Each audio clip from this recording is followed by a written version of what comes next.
Welcome back to the show. It is Monday, April 5th, 2021. Thank you for being here. You are now in the hall. Hope you had a good weekend. Did anybody see the Southwest airline pilot go off on a hot mic in San Francisco? If you haven't seen it, I finally found the audio. This happened a few days ago. He was apparently flying out of the Bay Area. He was expressing his opinion of the city. And it's probably the funniest thing I've seen in a while. Identified Southwest Airlines pilot clearly peeved at the Bay Area. Yeah, but God, liberal. While taxiing for departure at Mineta San Jose International Airport last week, he took shots at the region with generalizations from guns to cars. Weirdos. Probably driving around them Hyundais. At one point, someone even tried to get his attention. Calling on tower, that's 12410 hot mic. While his tirade wasn't broadcast to passengers, travelers say the audio is concerning. I think I'd maybe be worried that he was drunk or I don't know, out of his mind maybe. I think it's So funny, bro. That sounded like a great pilot. Fucking driving the fucking Hyundais. Some of it, the rest of the rant they had, they didn't play the full thing, but they had it on, what was it called? It was typed out.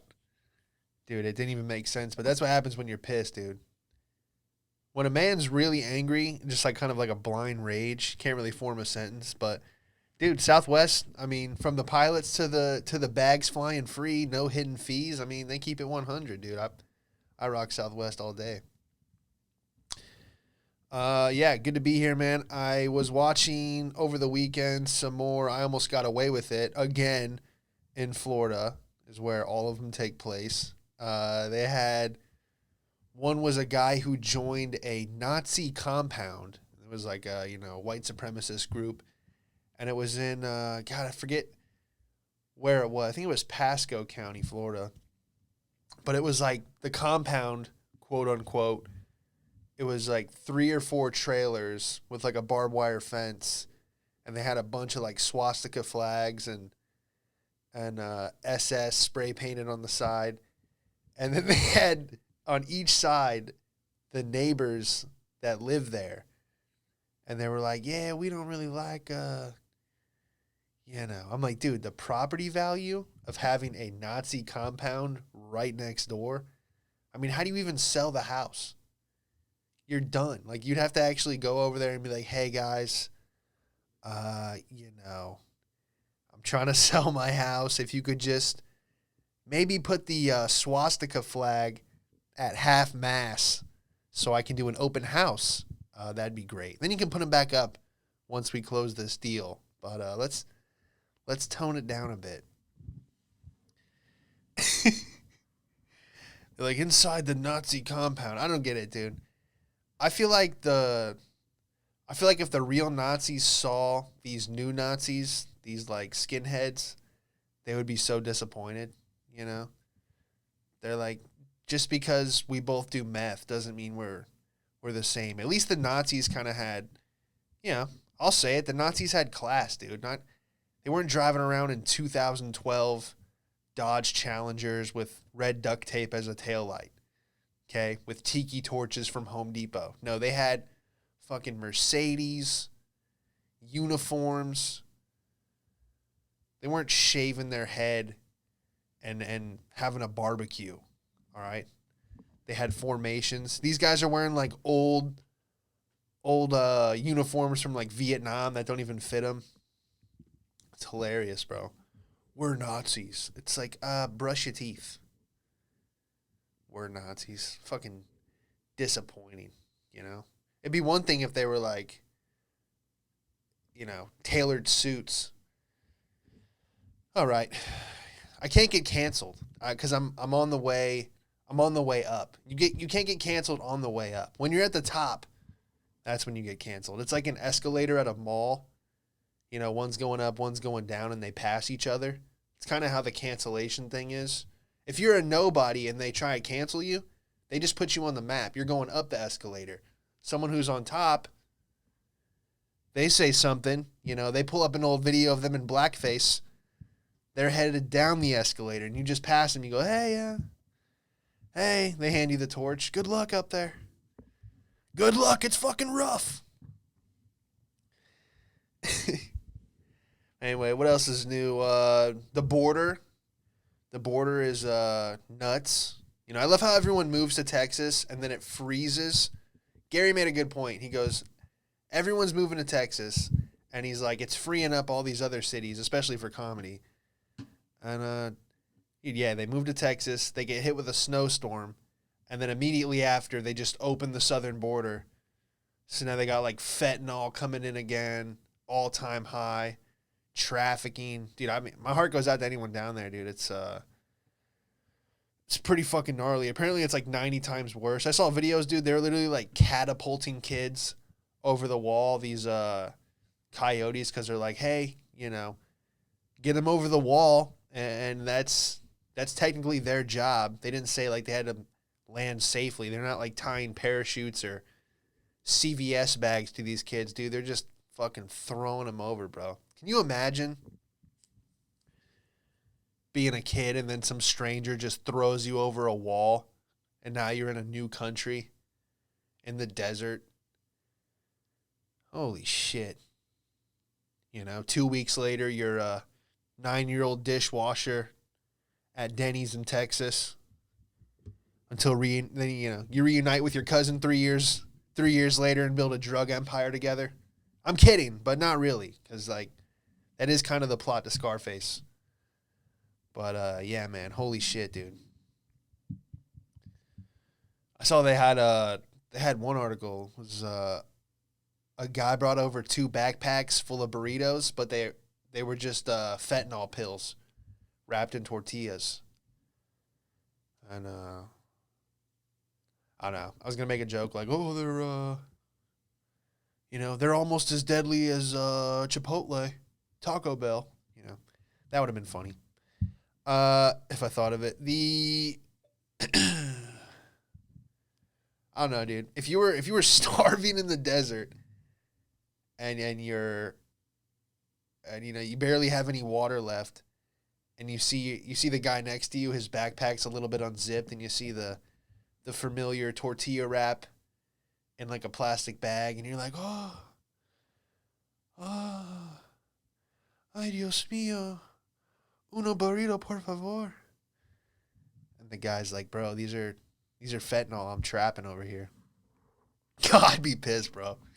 If I thought someone had a bag full of burritos and it just turned out to be fentanyl, like, you're a fucking asshole. You can't have one backpack with real burritos. Anyway, dude, they got kids. It's bad, dude. They got kids like wrapped in those foil survival. Speaking of burritos, they got kids wrapped up in these foil blankets, and dude, it's bad. They're just putting them in like, it looks like a greenhouse. They look like little taco truck burritos that have just been sitting out for too long on like the window of a food truck. That's what these kids look like, bro. And it's insane. They don't even know where their parents are. You know, they just know that someone paid them to bring them over. What a mess, dude. But yeah, dude, there's future superstars in that facility.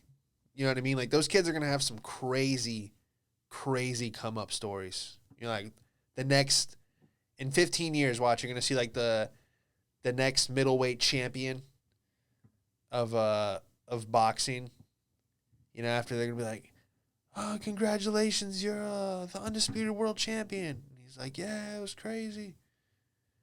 You know, he's like, when I first came to America, you know, Biden had me in a fucking cage.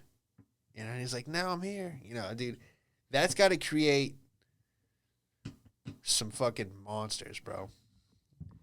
Coming over like that. That's crazy, bro.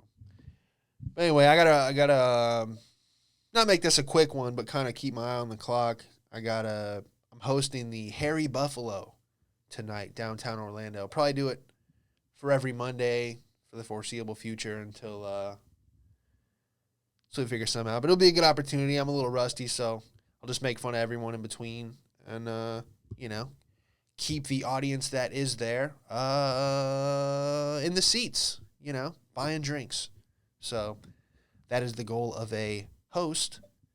Last week we talked about, just moving right along here. Oh, so last week I talked about coming back to Orlando from California the first time I went out there.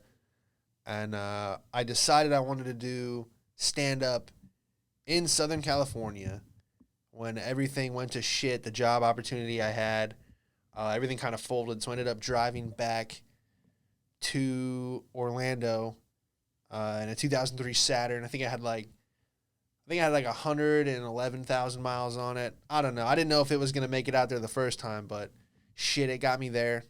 That car got me all the way to New York. But I don't want to skip ahead. But yeah, I ended up going back to Orlando. One of my buddies was like living in the dorms of UCF, University of Central Florida. They had like a 4-bedroom, 4-bath kind of setup where everyone had their own room and their own bathroom. And then they had like this loft area and a downstairs. And I just stayed up on the couch kind of in the lobby. How do I explain this? Like when you go up an elevator at a hotel and they have that table with the mirror and there's a phone on there that nobody uses. That was kind of like where I slept. Like if I had to explain it, it was a love seat. I didn't even have money to get an air mattress, dude. This is how bad it was when I got back from California. All I wanted to do was get to New York to do stand-up, and I didn't know how I was going to get there or what I was going to do. But I was supposed to stay there. He was like, yeah, stay for like 1 or 2 weeks. That's kind of how he explained it to the other roommates. Because I was just coming there like, hey, my buddy was like, hey, my buddy Christian, he's like, hey, I got this guy coming from California, a good friend of mine. He's going to stay here for a couple weeks till he figures it out, finds a job. I ended up staying there 6 months before I got out of there. But part of the reason was because I was like 6 or 7 months older than everyone in the house. So I was 21. So I was like kind of like the beer ticket. So I took every single job I could, man. I mean, just anything, bro. I valeted cars. I sold makeup business to business, which we'll explain that in a sec. I sold the free phones when they had the Obama phone thing.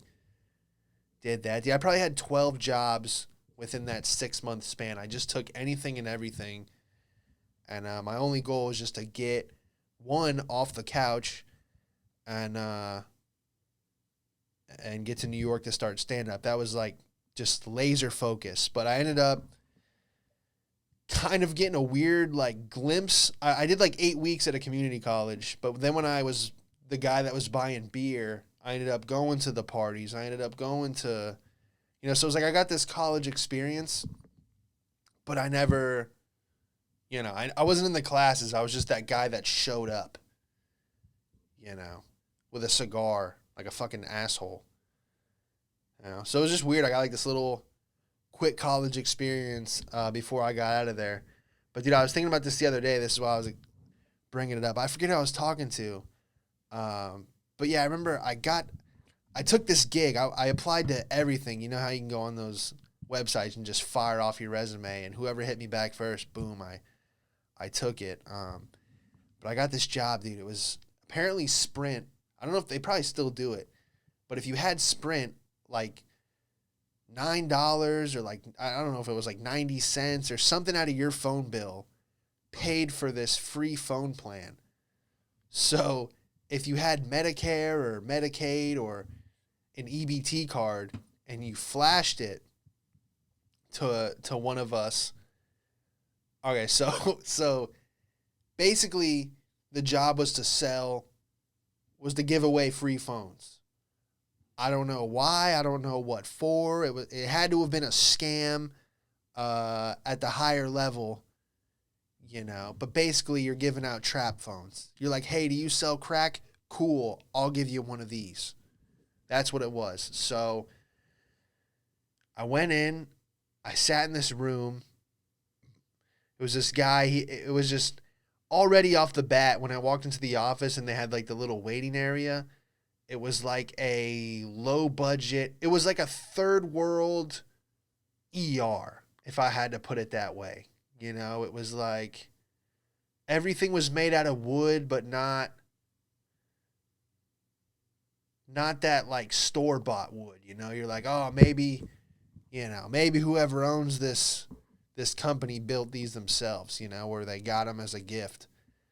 But anyway, I'm sitting in this waiting room. I get interviewed by a guy who had like ketchup on his suit. And he was like, yeah, this is what we do. He was like, it's like what you've done before. You know, he's like, you've sold solar, you've done door-to-door sales. He's like, this is it. It's kind of the same thing, but basically you just go in front of a grocery store or like a strip mall, and you just basically say, hey, you want a free phone? You know, show me your, show me that you're poor, basically. And you just sign them up for a phone, and it gets mailed to their house. All you had to do was take a picture of the EBT card, and then it would just register them automatically and send them a phone. And every picture of an EBT card you took, like every picture you snapped, you would get $10 commission. So that was like the thing, man. And I remember we were 4 deep in a Honda Civic. And it was me, this other white dude, Kevin. He was like this heavy set dude. He honestly kind of looked like Chris Farley. So I got me, Chris Farley in the back. Front seat, you had some like Puerto Rican chick and then a Dominican guy driving. And they were just breaking down a cigar. And they put I didn't even smoke weed at the time, but they were putting like brown. It looked like they took apart a cigar and then put it back together. That's how like low quality the weed was. And they were just burning a blunt on the way to our area. I remember I was shadowing Kevin. And yeah, just like families would, dude, we were in front of like weave shops. Dude, we were standing next to people selling mixtapes, illegal, people that burned CDs and were selling like, you know, they were selling like Lil Wayne albums for $3. It was just like on a CD that said Lil Wayne, you know, with Sharpie. I don't know why I forget who I was talking to, but it was just like the funniest gig, man. I didn't sell one phone because I was like, I don't know. Maybe would I get a free phone from me if you should have seen how I looked, dude. I had my hair part. It was almost a middle part. It was bad. And I was like out of shape. You know, I was sleeping on a couch. I hop out in a suit with glasses, and I'm just in front of a weave store like, hey, guys, you know, show me your food stamps, and I'll get you this cool phone that you can't even go on the internet with. You know, I didn't sell one phone. Dude, but if you were like, I remember this one kid, dude, he was selling like, he was doing like 30 a day. He was just raking it in, bro. He was like this like 19-year-old skinny black dude, and he was just blah, blah, blah, just slinging them. You know, I'm like, damn, if he's making 300 a day, I can too. But dude, it was just honestly like, I don't know. It was frustrating. I'm like, dude, how come I can't fucking convince someone to buy a phone? But then I just chalked it up as like, yeah, you look like a fucking narc, you know? Like an undercover. Hey, you know. If a white dude's standing in front of the weave store in a suit saying he'll give you a free phone, just give me your information. I don't know. Then I ended up doing valet. That was my favorite gig. That was what really put money in my pocket, because it was it was $6.50 an hour, so they paid you like a waiter pay, but the tips were good, and we ran a scam.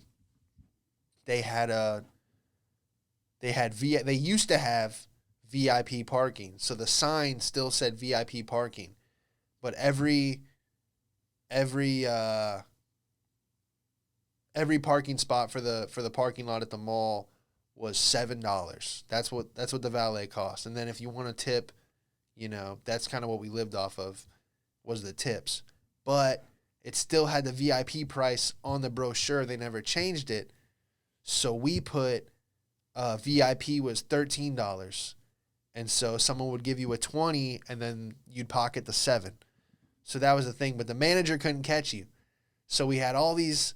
They basically designed this mall. It's the Orlando. It was like the premium outlets. It had everyone who valeted was like an athlete, a Saudi prince, or some poor fuck that got screwed. Because when it was busy, dude, there was no spots. So you had to valet if you wanted to go into the mall. And people were like, well, I'm already here, Sometimes you'd park cars that like didn't even have power steering, check engine lights on, some scary cars. But most of the time, dude, it was like Ferraris, Porsches. And that kind of gives you like definitely gives me like a different perspective. You're like, oh shit, like I'm actually, driving all these cool cars. And I don't know, just if you're into cars, it's definitely like something that's, eye-opening. But yeah, dude, I was playing beer pong. And so I would go to these parties and just network and be like, hey, what do you do? If someone's like, oh, I'm just studying. I'm like, all right, whatever. Fuck this guy. I need to find someone who has like I manage the grocery store. Then I can be like, oh, cool. I'll push carts or whatever. Dude, I was doing anything I could to save a buck to just figure out how to get to New York and start stand up. So yeah, I was playing beer pong with this guy. And I was like, hey, what do you do? He's like, oh, I'm a manager at this valet place. I've been doing it like a couple years. They just moved me up to manager.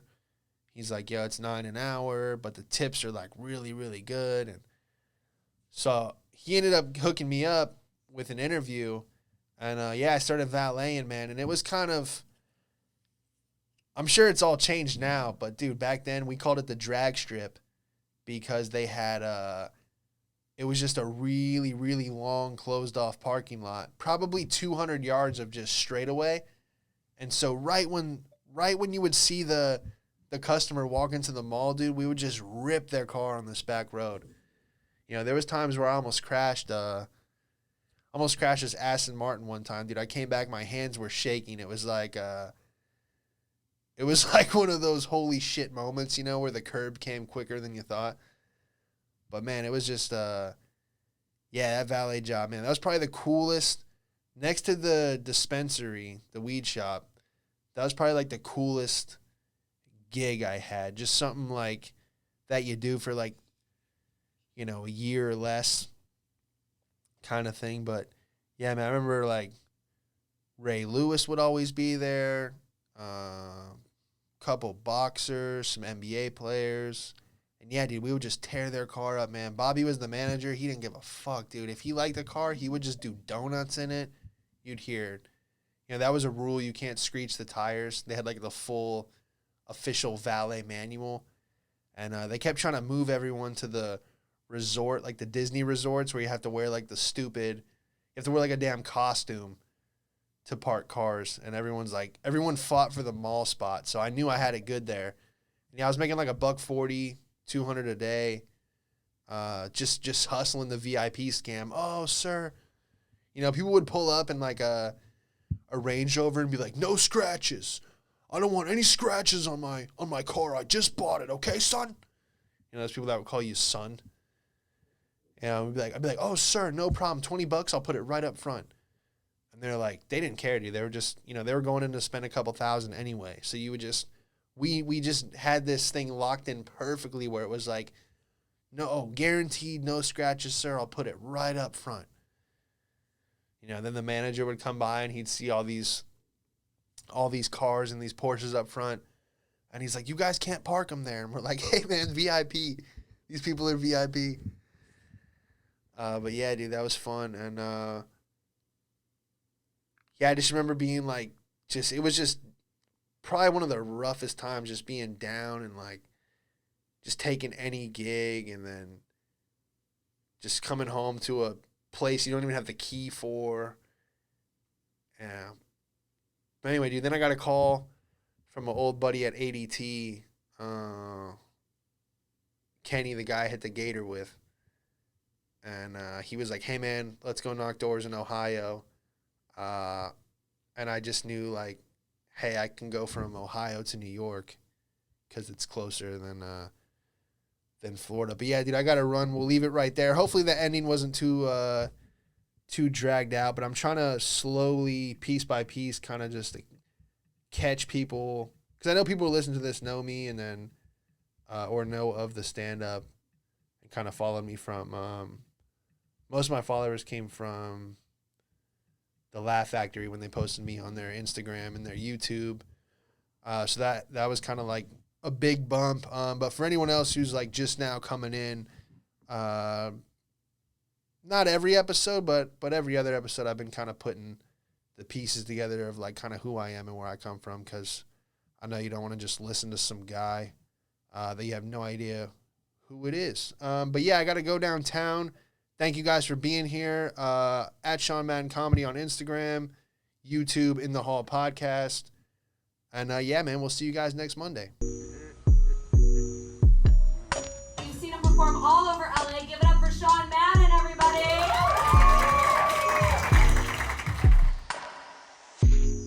What have we got here? A fucking comedian. This joke's not going to go well. You gotta let it fly.